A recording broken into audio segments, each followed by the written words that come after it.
All right, Jerry, thank you very much. Here with the coach. And Coach, you guys moved to 2-0, 42-25 victory over a gritty Fresno State team today. But good hot start, got it going. But tough second half. Fresno State really played hard. They did. I'll give credit to Coach Reuter and what he's doing down there.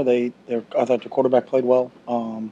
Obviously we put our defense in some real difficult situations in the second half, giving them short fields out there, with the fumbles, and we got to clean that up. But I'll give Fresno State credit. It's a good football team. Well, good start offensively, and we'll talk about the offensive side of the ball. 35 points in the first half, particularly that 98-yard drive towards the end of the first half was really a key to finishing off a pretty good first half for your offense. It was. We sputtered at times, and hopefully things that are correctable for us. But, we're not going to score on every possession for the entire season. We're going to make mistakes at times, and we did, and that's what we got to do a better job on. We get back to work on Monday. Yeah, and the second half, obviously, you kind of shot yourself in the foot, really, either whether it was penalties or turnovers. But I thought your defense with those turnovers, Coach, 13 points that Fresno scored off those turnovers, put in some tough positions. You talked about it. They really responded well, though. They did, and we talk about that response after the turnover is the key thing. Just because offense doesn't do what they're supposed to do and gives the ball to the other team, defense can bail you out. And I thought, when you can hold them when the ball's down in the red zone and hold them to a field goal, and I thought our defense really did some real good work for us, especially with a short field. So there are positives you can take out of the second half, but we still need to continue to build.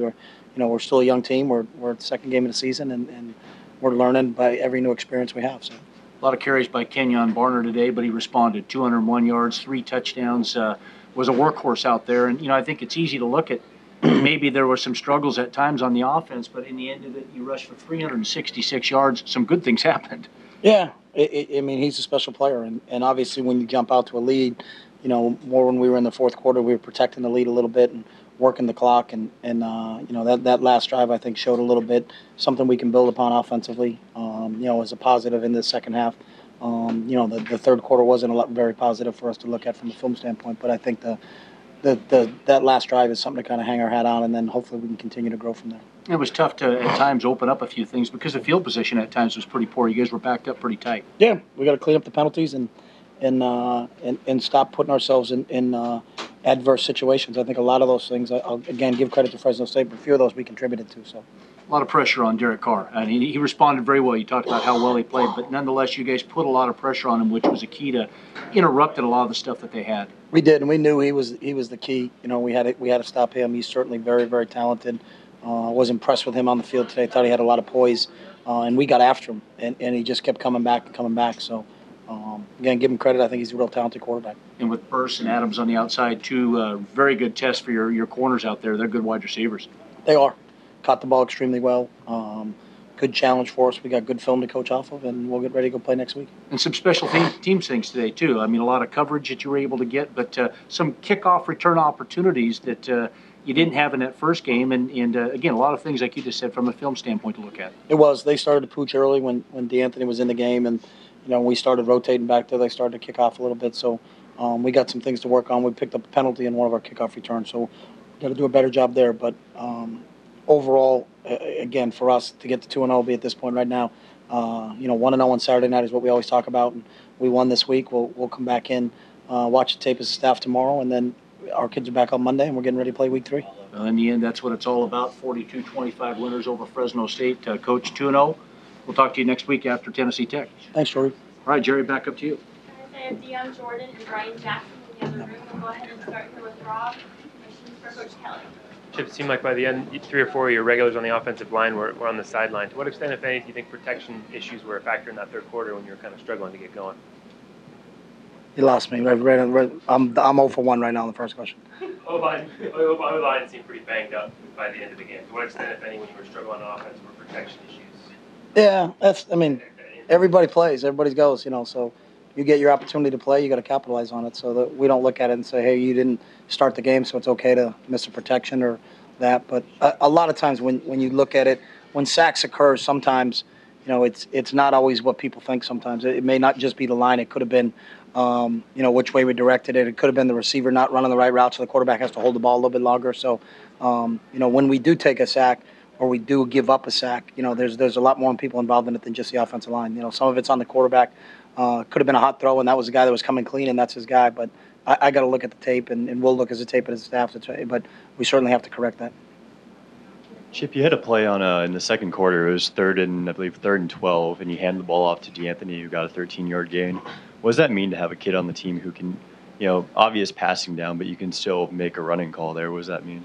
Yeah, that's really got nothing to do with D'Anthony. That was just kind of our game plan going in. We knew that spacing that their defense gave us on long yardage situations, it was probably better for us to run the ball than to throw the ball. He just happened to be the back end at that time. But with both him and Kenyon, we feel like in every situation when we hand it to him that good things are going to happen. Coach, you guys have been such a great second-half team for so long. Is it at all disconcerting for you that today the ones and twos struggle so much in the second half on offense, especially? No, because we never talk about being a great second-half team. We want to be a great first-quarter team, second-quarter team, third-quarter team, fourth-quarter team, overtime team. I think when you kind of turn it on and turn it off, that's what we need to work on as a group, and that's what I think this group needs to learn as we keep moving. It's not, hey, we got a lead, so now we can kind of kick our feet up. It's you got to bear down a little bit more. But when you have youth like we do in some spots, that's what this deal's all about. But it's a lot easier to make corrections when you win than it is to make corrections when you lose. So. How much of the second half struggles though were Fresno's defense? Because they look like they played very physically. They were flying to the ball. Did. They got to Mariota a few times. How much of it was them? How much of it was you guys? Got to totally look at the tape, Aaron, but it is, and I'll give them credit. I think that Tim does a nice job, and he's always done a nice job schematically, defensively, and it seemed like those guys picked up really quickly on what they were doing. So I will give Fresno State credit, and they should. When there's two teams out there, we have a plan going into every game, but they have a plan too. And that's the fun part of coaching, and to see what they're going to do and how they deploy their guys and how we deploy our guys, and then kind of what works. But I saw some guys out there just watching the game when you're seeing it from my center, like it's pretty good players, physical on the defensive side of the ball. I thought they kept the ball in front of them. They wouldn't let us get behind them. We tried to take a couple shots, but I thought they covered pretty well. And, eventually I think our athletes, the Kenyons and the D'Anthonys and Marcus, when, they kind of flushed him a few times, I think that's an added dimension for us that you got to really account for him when he's tucking it and running. But we needed all those guys today because that is a good team. And it really tip my hat to those guys. Coach, Marcus had his first real dilemma today, his first real kind of adversity. Can you talk about how well he responded to that? Because it looked like he came back pretty calm after that first fumble and was able to respond pretty well to that. Yeah, and it was his first. Obviously, he went 7 for 7 in terms of drives for touchdowns in the first game, and then, didn't have the same success this week. And the one thing about Marcus is I don't think his demeanor changes. I think he's a real focused young man, and that's one of the great things about him is that he's just not going to blow up or lose confidence. And I think you saw that. He got hit a couple times pretty good, but then bounced back up and was always on to the next play. And I think that will bode well for us as we move in the future because we know we're not going to be successful all the time, and you got to be able to handle it. But I thought he did a decent job overall of it.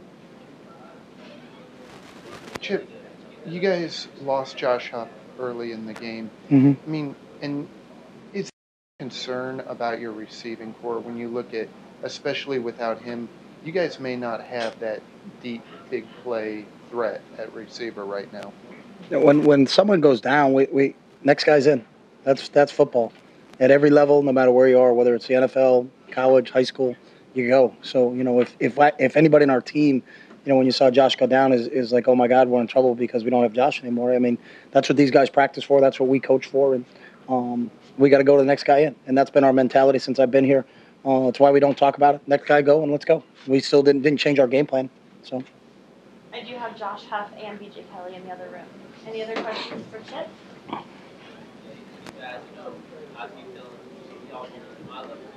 Coach, you talked about Marcus a little bit. How was his decision-making process today? It looked like obviously there were some protection issues, but overall, how was his decision-making?